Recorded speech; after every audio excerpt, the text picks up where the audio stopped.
Vhathu vhashu huna iṅwe driving at school ine driving school ya hone hu khou pfala muthu hone a tshi khou swika hune a badelisa vhathu masheleni a fhedzisela namba oya driving school heyo muthu hone u khou shumisa u khou sumbedza uri u dzula Pretoria. Zwino hoyo muthu vhathu vhashu ri ḓo tea uri ri ambe ngazwo ngauri heḽi fhungo ndi fhungo ḽine ḽi a vhavha arali u tshi khou wana uri huna vhathu vhane vha khou swika hune vha gevhenga. Zwino ndi ḓo tea u dzhena khaḽo ri ambe nga haḽo uri ri ni fhaṱuse vhathu vhashu ni swike hune na kona u ḓivha na zwi dzhiela nzhele uri huna heyi driving, hezwi ni tshi khou ya kha heyi driving ni thanyele hezwi na hezwi.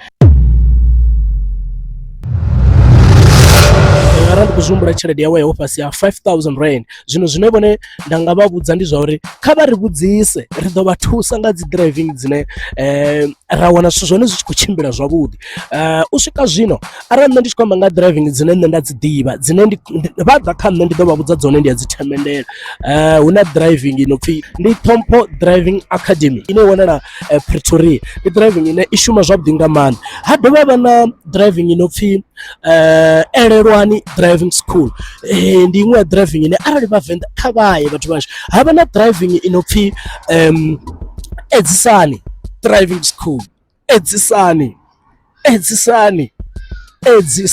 Driving School. Zwino ndi dziṅwe dza dzi driving dzine kha vha swike hune vha dzi dzhiela nṱha nga maanḓa, vha ye khadzo. Vha khou mpfa ndi khou ri mini? Hedzo driving dzine nda dzi bula nga madzina kha vha ye khadzo. Ndi khou tou vha humbela arali vha kha ḽa Venḓa ḽa Tshikamuro kha vha ye kha hedzo driving. Arali hu na dziṅwe dzine thi dzi ḓivhi ni ḓo ṅwala afho fhasi, ṅwalani vhono yaho kha dziṅwe dzine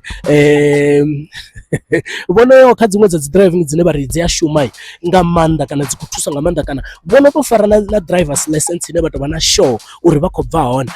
Athina thaidzo, ni ya ṅwala henefho, ni ya imeshena ine driving school. Mara ndi kha ḓivha ndo amba hedzo dzine nṋe nda dzi ḓivha dzine nṋe ndi ḓo vha advise uri arali vhavenḓa vhathu vhashu kha vha ye kha Elelwani Driving School, kha vha ye kha Edzisani Driving School. Ndo ri Elelwani vha khou ya kha Elelwani, vha khou ya kha Edzisani Driving School kana vha ye kha ndararali vha ngeno tshikhuwani vha ḓe kha heyi ine nda khou i ḓivha ine ndi khou vha vhudza uri ndi Ṱhompho Driving Academy. Ndi dziṅwe dza dzi driving dzine nṋe ndi a dzi ḓivha. Zwino zwi khou mbaisa ngauri ho musi wana o ḽiwa tshikhuwani, mara zwi khou mbavha na ṋamusi lune ndi ḓo tea uri ndi mu wane, ri wane tshifhinga ndi to dzula naye ri to amba naye ni kone zwithu. Zwi ḓo vha zwi tshi khou thusa na vheiwe uri na pfha muthu a khou ḓa nga maḓele a u rali nga tshitaela tsho rali zwi amba zwa uri ndi khou ṱoḓa u hombokiwa. Mara ndi khou ri khedzo driving school ri swika hune nda ni vhudza dzone uri ni songo swika hune na fhuriwa masheleni. NEH TV i khou ralo, ri khou ri ni songo fhuriwa masheleni. Mbudziso ndi ya uri vhone arali muthu a tshi khou ḓa a tshi khou ri ndi khou ṱoḓa driving school vha nga mu isa kha ifhio?